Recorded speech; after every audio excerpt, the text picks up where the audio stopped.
Sungguh malang jadi kelas menengah ke bawah di Indonesia. Transportasi yang menjadi andalan masyarakat ramai, KRL kini terancam naik tarifnya atau bergeser subsidi sesuai nomor induk kependudukan. Lalu, adilkah kenaikan tarif ini? Tarif KRL Jabodetabek rencananya akan diberikan berbasis nomor induk kependudukan mulai 2025. Kebijakan ini diharapkan bisa membuat anggaran subsidi kewajiban pelayanan publik atau PSO menjadi lebih tepat sasaran.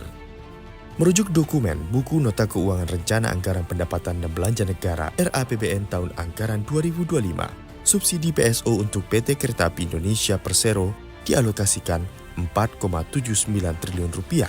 Anggaran sebesar itu digunakan untuk mendukung perbaikan kualitas dan inovasi pelayanan kelas ekonomi bagi angkutan kereta api, antara lain kereta ekonomi jarak jauh, kereta ekonomi jarak sedang, kereta ekonomi jarak dekat, kereta ekonomi lebaran, KRD ekonomi, KRL Jabodetabek, KRL Yogyakarta, dan Light Rail Transit Jabodetabek. Lagi dibahas. Tapi kalau misalnya 2025 diterapkan, Pak, bakal naik nggak, Pak? Kan ada tarif konsumsi juga. Ini tarif KRL bakal naik dong, Pak? Atau bagaimana, Pak? Tegasnya dong, Pak, bakal bisa. Lagi dibahas. Kita upayakan masyarakat tetap mendapatkan yang terbaik. Secara umum, subsidi kewajiban pelayanan publik merupakan hal yang penting bagi warga Republik Indonesia, khususnya perihal transportasi yang melibatkan mobilitas dalam beraktivitas.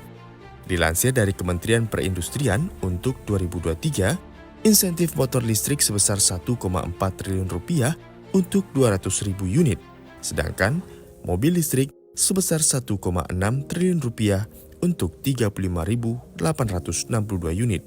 Semakin besarnya subsidi yang diberikan pemerintah, maka biaya untuk berpindah dari satu tempat ke tempat lainnya akan cenderung lebih murah dibandingkan jika tidak ada subsidi.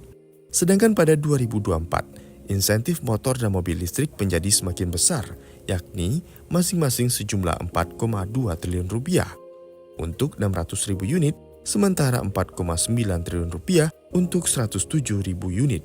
Kendati insentif begitu besar diberikan oleh pemerintah, namun masyarakat cenderung masih relatif sedikit dalam memanfaatkan insentif tersebut.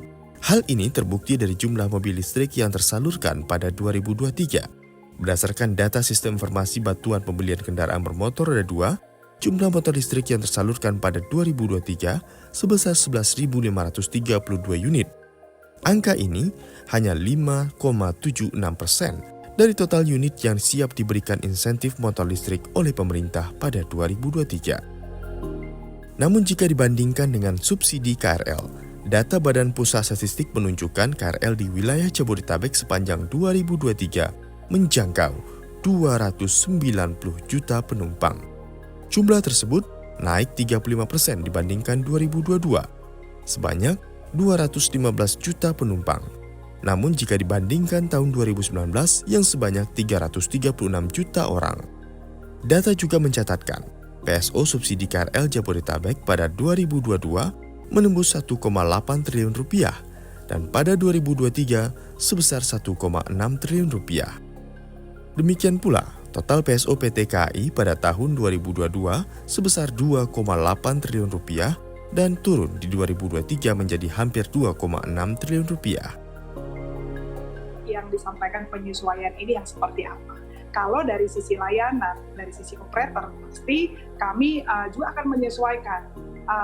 Pada saat ini, khusus yang PSO itu ya, yang ada subsidinya, ya dijalankan dengan komuter lain. Di Jabodetabek sendiri, dari KAI Group, itu kalau dari BNI City, dari Manggarai ke bandara, itu ada tarif yang berbeda. Sebenarnya sudah ada layanan itu, tetapi kan saat ini baru layanan ke kereta bandara. Walaupun sebenarnya bisa turun di stasiun seperti Duri ya, gitu. Jadi hal-hal seperti inilah yang terus kita lakukan dengan mengkomunikasikan. Sementara itu, Dirjen Perkeretaapian Perhubungan Rizal Waisal mengungkapkan, masih belum ada keputusan terkait kenaikan harga tiket KRL, bahkan wacana tarif tiket berbasis NIK. Ia menekankan masih menunggu arahan terutama dari pemerintahan baru yang dipimpin oleh Presiden terpilih 2024-2029 Prabowo Subianto. Meski begitu, Rizal mengaku pihaknya sudah membuat kajian untuk menaikkan tarif KRL sebesar Rp1.000. Di sisi lain, Presiden Joko Widodo justru tak tahu menahu terkait rencana perubahan skema subsidi tiket KRL tahun 2025. Jokowi juga tak bisa memastikan apakah dalam waktu dekat pemerintah akan mengadakan rapat terkait wacana tersebut. Saya nggak tahu karena belum ada rapat mengenai itu. Berarti ini akan dirapatkan untuk masalah NK ini, Pak?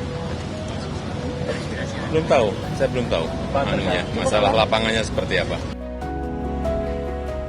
Lembaga Penyelidikan Ekonomi dan Masyarakat (LPM UI) menilai penerapan tiket KRL atau berbasis NIK akan menyebabkan sebagian pengguna, terutama yang tidak memenuhi kriteria menerima subsidi, harus membayar biaya transportasi yang lebih mahal. Dikutip dari laporan tersebut, LPM menilai bagi kelompok yang tidak memenuhi kriteria ini, pengaruh dari kenaikan biaya transportasi terhadap pilihan moda transportasi akan sangat bergantung pada total biaya dari alternatif moda transportasi yang dimiliki. LPM memastikan penerapan tiket berbasis NIK tidak akan berdampak signifikan terhadap tingkat kemacetan di Jabodetabek. Hanya saja, kelompok pengguna KRL yang tidak memenuhi kriteria subsidi akan mengalami penurunan tingkat kesejahteraan karena kenaikan biaya transportasi akan menggerus alokasi belanja lain. Lalu bagaimana pemerintah? Di tengah melemahnya daya beli dan kondisi serba sulit, masih tegakah menaikkan tarif angkutan umum yang minatnya sangat banyak ini? Tim Liputan CNBC Indonesia.